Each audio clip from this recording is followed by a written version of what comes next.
మన మాతృభాష అంతరించిపోయే ప్రమాదంలో ఉంటే అసలు మనం ఎందుకు పట్టించుకోవాలి? మన మాతృభాష అంటే మనం రోజు మాట్లాడడానికి వాడుకునే ఒక సాధనం మాత్రమేనా, లేదా మనకి తెలియని బరువు ఏదో అది మోస్తుందా?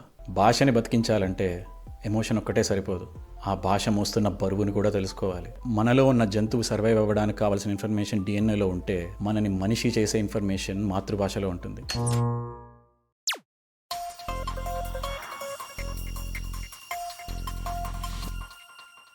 తెలుగుని బతికించుకోవడం ఎలా అన్న ప్రశ్నకి మనకి చాలా తరచుగా వినిపించే సమాధానం, ముందు మనకి భాషాభిమానం ఉండాలి అండ్ మన పిల్లలకి తప్పకుండా తెలుగు నేర్పించాలి అని. నిజమే, ఒక వాడుక భాషలా అయినా తెలుగు బతికుండాలంటే ఈ రెండు తప్పనిసరి. కానీ తెలుగు యొక్క ప్రాముఖ్యత కూడా బతికుండాలంటే ఆ రెండు మాత్రమే సరిపోవు. తెలుగు భాష చరిత్ర గురించి తెలిసిన ఎవరికైనా తప్పకుండా గుర్తుండే పేరు ఆంధ్రభోజ శ్రీకృష్ణదేవరాయలు.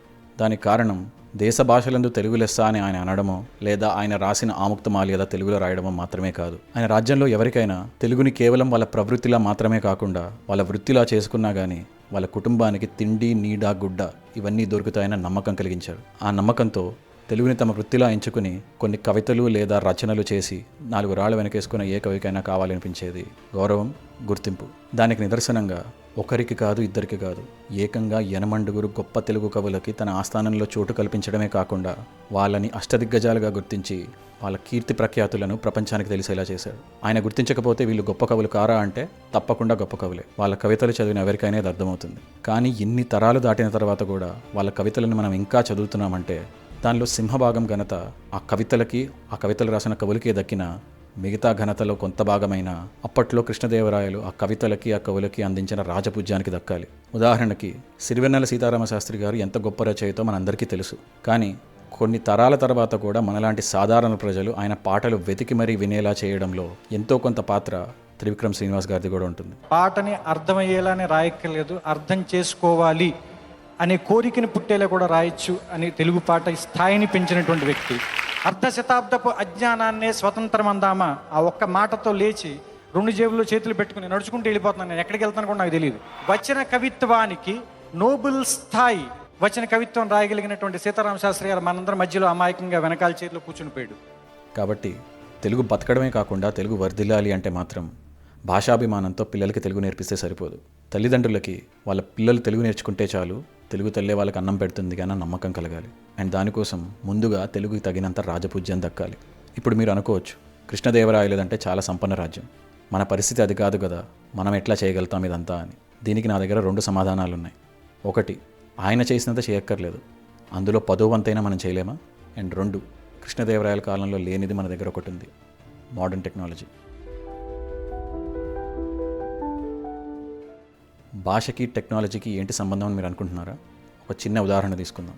అనగనగా 2 రాజ్యాలు, రాజ్యం ఏ, రాజ్యం బి. రాజ్యం ఏలో ప్రజలు మాట్లాడే భాష లాంగ్వేజ్ ఏ, అండ్ రాజ్యం బిలో ప్రజలు మాట్లాడే భాష లాంగ్వేజ్ బి.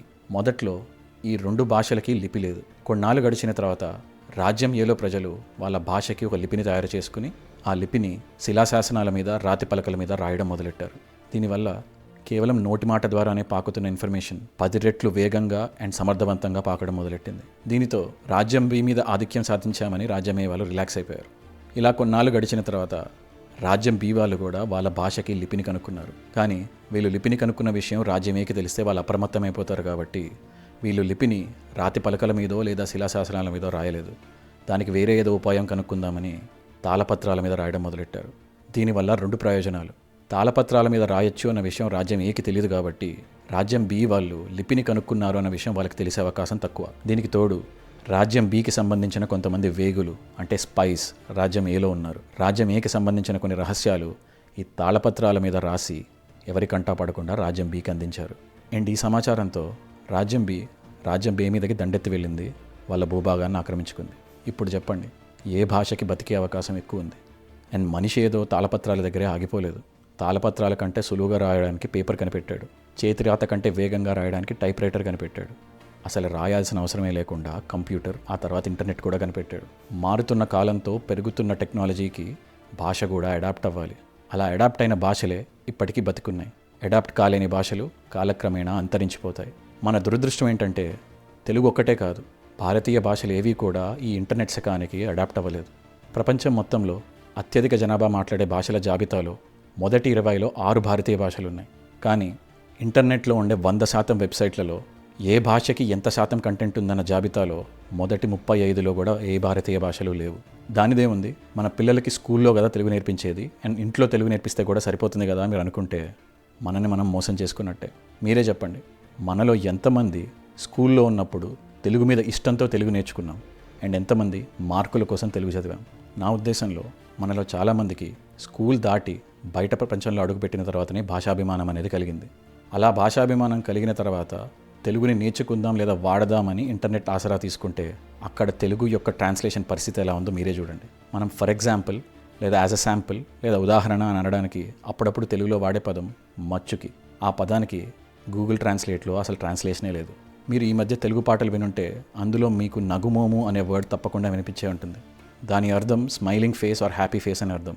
గూగుల్ తల్లి దానికి ఇచ్చిన ట్రాన్స్లేషన్ ఏంటో మీరే చూడండి.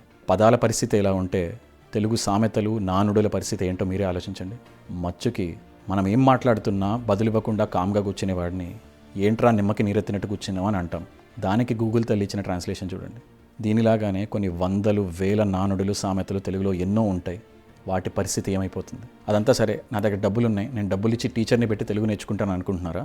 అయితే ఈ వీడియో క్లిప్స్ చూడండి. मैं हर दिन आर्टिफिशियल इंटेलिजेंस की प्रगति की गति से चकित हूँ और मुझे डर है कि अगर हम जल्दी कार्रवाई नहीं करते तो हम hमेशा के लिए Telugu की आत्मा को खो देंगे. Sono sbalordito dal ritmo con cui l'intelligenza artificiale avanza ogni giorno e ho paura che se non agiamo in fretta perderemo per sempre l'essenza del Telugu. ఇప్పుడు మీరు చూసిన వీడియో క్లిప్స్లో ఒకటి హిందీ, ఒకటి ఇటాలియన్. నాకు హిందీ ఎంతో కొంత వచ్చినా ఇటాలియన్ అయితే అస్సలకి రాదు.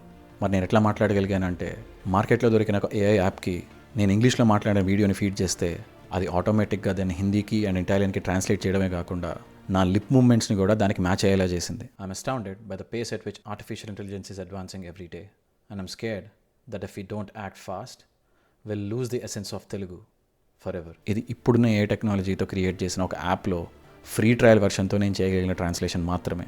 ఫ్యూచర్లో ఏఐ ఎలా ఉంటుందో మీరే ఆలోచించండి. నా ఉద్దేశంలో కొన్ని సంవత్సరాల్లో మనం స్మార్ట్ గ్లాసెస్ ఒకటి తగిలించుకుని బయటకు వెళ్తే ఎవడు ఏ భాషలో మాట్లాడినా కానీ మనం వినాలనుకుంటున్న భాష మనకు చెవుల్లో వినిపించడమే కాకుండా వాళ్ళ లిప్ మూమెంట్స్ కూడా మనం వినాలనుకునే భాషకి సింక్ అయి మనకు కనిపిస్తాయి. దీనివల్ల కొత్త భాషలు నేర్చుకునే అవసరం జనాలకి తగ్గిపోతుంది.